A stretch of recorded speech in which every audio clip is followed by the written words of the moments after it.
ఆ ఫార్ములానే లేదని చెప్పేశారు కదా. అవును, మరి ఏమైందో తెలియదు, వాళ్ళకి టికెట్ వచ్చినది కూడా తెలియదు, ఎవరికి ఇవ్వలేదు. బేసిక్ సమస్య ఏంటంటే కంప్లీట్ ఒక పార్టీ సిద్ధాంతాలు, సాధారణంగా పార్టీ సైద్ధాంతికంగా ఎదురయ్యేటటువంటి సవాళ్ళని బట్టి ఒకటో రెండో మార్పు చేర్పులు ఉండటం అనేటువంటి సహజం. రాజ్యాంగం అనేటువంటిది రాసుకుంటాం, రాజ్యాంగంలో చిన్నపాటి సవరణ చేస్తాం, రాజ్యాంగాన్ని మార్చం. రాజ్యాంగ మౌలిక స్వరూపం మార్చకూడదు అన్నటువంటిది మనకున్నటువంటి నిబంధన.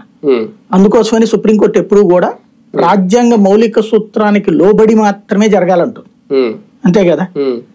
అధికరణాలు మార్చం మనం, అధికరణాలలో ఉన్నటువంటి అంశాలకి యాడింగ్ తీయడము సవరణలు చేస్తాం. ఇక్కడ అసలు విధానమే మారిపోయింది, అంటే వీళ్ళ రాజ్యాంగమే మారిపోయింది. జనసేన రాజ్యాంగం ఏంటి? Zero budget politics. ఇప్పుడు అది అనవసరం అని చెప్పేశారు, అనవసరం అని చెప్పేశారు. డబ్బులు నేను ఎప్పుడు చెప్పాను అన్నారు కదా, నేను ఎప్పుడు చెప్పాను 50 ఖర్చు పెట్టకపోతే ఎట్లాగా, 10 కోట్లన్నా ఖర్చు పెట్టకపోతే ఎట్లా అన్నారు.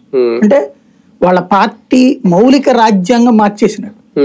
అలాగే ఆమ్ ఆద్మీ తర్వాత ఇక్కడ సామాన్యుడి పార్టీ రబ్బరు చెప్పులు వేసుకున్న వాళ్ళని అధికారంలోకి తీసుకొస్తానన్నారు. ఇప్పుడు ఆ మాటకే చెప్పు చుక్కొట్టారు. ఇప్పుడు ఫార్ములా ఏంటి?